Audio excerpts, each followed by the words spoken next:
Nel credo Le pape François a adressé un appel pour la Syrie, théâtre de massacres continus, se référant au dernier en date qui a eu pour victime des enfants. Il a aussi parlé de la catastrophe aux Philippines en soulignant que les vraies batailles à combattre étaient celles pour la vie. Durant la catéchèse de l'audience générale devant une immense foule toujours attentive, le pape s'est arrêté sur le baptême en partant des expressions du credo. Dans la profession de foi, nous disons « je professe, je reconnais un seul baptême pour le pardon des péchés ». Professe indique la grande importance de l'objet, c'est-à-dire du baptême, qui est la carte d'identité du chrétien, son acte de naissance. Un seul baptême parce qu'avec ce don, le baptisé est appelé à devenir lui-même lumière pour ses frères, spécialement ceux qui sont dans les ténèbres et qui n'entrevoient pas de lueur à l'horizon de leur vie. Enfin, dans le baptême, les péchés sont tous remis, le péché originel et tous les péchés personnels, comme aussi toutes les peines du péché. Avec le baptême, la porte s'ouvre à une nouveauté de vie effective qui n'est pas écrasée par le poids d'un passé négatif, mais qui se ressent déjà de la beauté et de la bonté du règne des cieux. E rimettere i peccati attraverso il sacramento battesimale. Fratelli e sorelle, ho appreso con Frères et grande sœurs, dolore j'ai appris avec che une grande 2 douleur giorni fa a qu'il y a 2 Damasco jours, à Damas, colpi di mortaio des tirs hanno de ucciso mortier alcuni ont bambini tué des enfants che tornavano da qui scuola revenaient de l'école, e anche l'autista dell'autobus. ainsi que le conducteur de l'autobus. Altri bambini sono rimasti feriti. D'autres enfants ont été blessés. Per favore, S'il vous che plaît, queste tragedie que ces tragédies non accadano mai. n'arrivent jamais. Preghiamo fortemente. Prions avec force.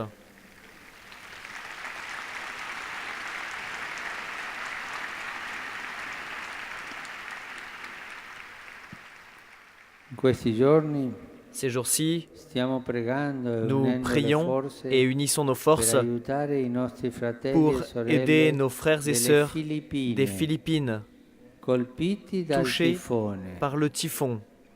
Queste sono Ce le sont vere battaglie les vraies da batailles à combattere. combattre Per la vita, pour la vie, mai per la jamais morte. pour la mort.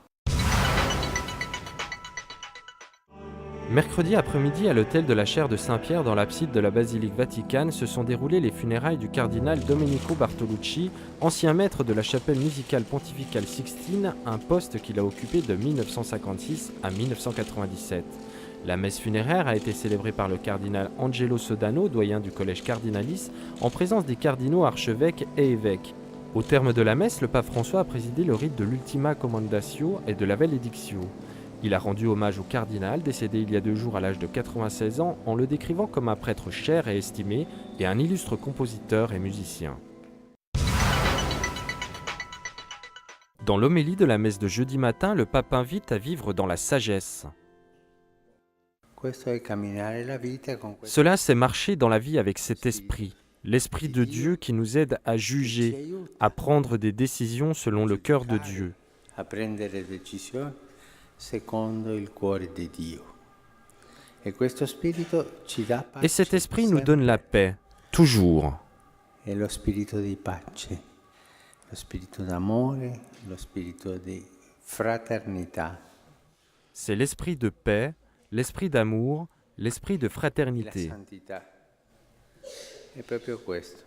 Et la sainteté, c'est vraiment cela. Quello che Ce que Dieu demande à Abraham, Dio chiede a marche Abraham en ma présence et sois irréprochable, c'est cela, nella mia cette paix. presenza e sii irreprensibile. È questo, questa pace. Andare sotto la mozione dello Spirito di Dio e di questa Aller dans la saggezza. grâce de l'esprit de Dieu et de sa sagesse. E quell'uomo e quella donna che cammina così. Et cet homme et cette femme qui si marchent può dire che è ainsi, un uomo e una donna on peut saggi. dire qu'ils sont un homme et une Un uomo femme saggio e una sages, donna saggia. Perché si muove sotto la mozione della pazienza di Dio. un homme sage et une femme sage, parce qu'ils se meuvent dans la grâce de la patience de Dieu. Noi ci troviamo Mais dans l'Évangile, nous nous trouvons devant un autre esprit, contraire à celui de la sagesse de Dieu l'esprit de curiosité. lo spirito di curiosità. E quando noi vogliamo impadronarci dei progetti di Dio, del futuro, delle cose.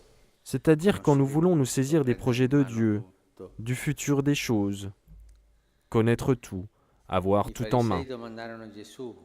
Les pharisiens demandèrent à Jésus « Quand viendra le règne de Dieu ?» Des curieux, ils voulaient savoir la date, le jour. L'esprit de curiosité nous éloigne de l'esprit de sagesse, parce qu'il s'intéresse seulement aux détails, aux nouvelles, aux petites informations du quotidien. Autrement dit, comment on fera cela? C'est ce comment, l'esprit du comment.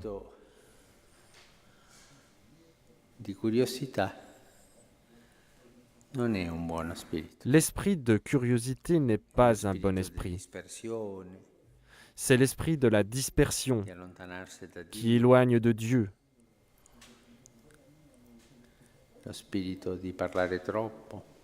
Un esprit de bavardage.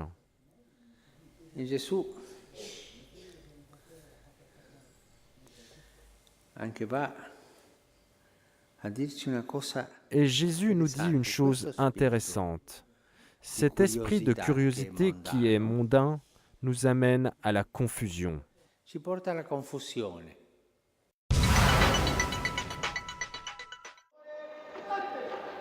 Une collaboration pleine et entière entre l'État italien et l'Église, plus précisément en matière de solidarité pour répondre aux défis de la crise économique et un nécessaire soutien à la famille. Voilà les points d'attention soulevés par le pape François en visite jeudi au Quirinal, siège de la présidence de la République italienne. Une visite officielle qui fait suite à celle du président Napolitano au Vatican le 8 juin dernier. Après avoir rappelé les bonnes relations existantes entre le Saint-Siège et l'État italien, le pape François a insisté sur les efforts à multiplier pour surmonter la crise économique dont un des effets les plus douloureux est la disponibilité insuffisante de travail.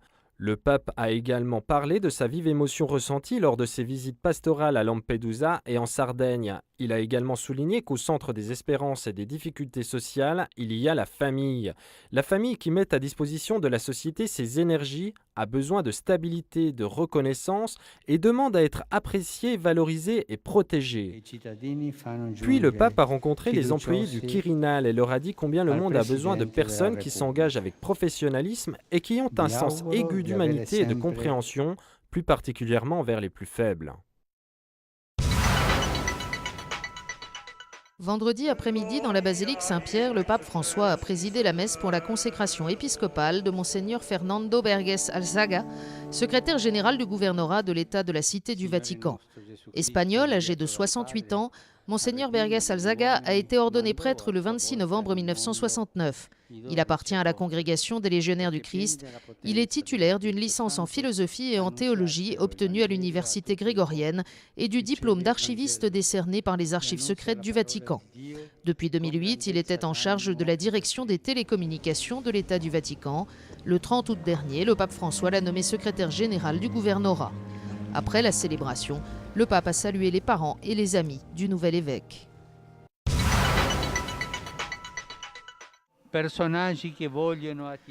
La grande foule habituelle de fidèles et de pèlerins a accueilli le pape François place Saint-Pierre et a récité avec lui la prière de l'Angélus en ce dimanche 17 novembre, une semaine avant la clôture de l'année de la foi qui sera célébrée solennellement dimanche prochain. Le pape François s'est appuyé sur l'évangile du jour tiré de Saint Luc, un texte qui rapporte le discours de Jésus sur la fin des temps. Jésus met en garde contre les supercheries des faux prophètes. Ne suivez pas ceux qui veulent attirer à eux les esprits et les cœurs. Jésus nous aide aussi à ne pas avoir peur devant les guerres, les révolutions ou les calamités naturelles. Il nous libère du fatalisme et des fausses visions apocalyptiques. Jésus invite à vivre ce temps de l'attente comme un temps de témoignage et de persévérance. Jésus prédit de pénibles épreuves et des persécutions, que ses disciples auront à souffrir à cause de lui.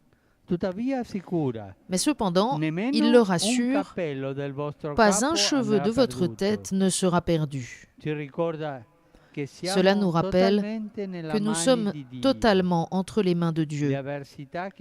L'adversité que nous rencontrons en raison de notre foi et de notre adhésion à l'Évangile est une occasion de témoignage. Nous ne devons pas nous éloigner du Seigneur, mais nous forcer à nous abandonner encore plus à lui, à la force de son esprit et de sa grâce.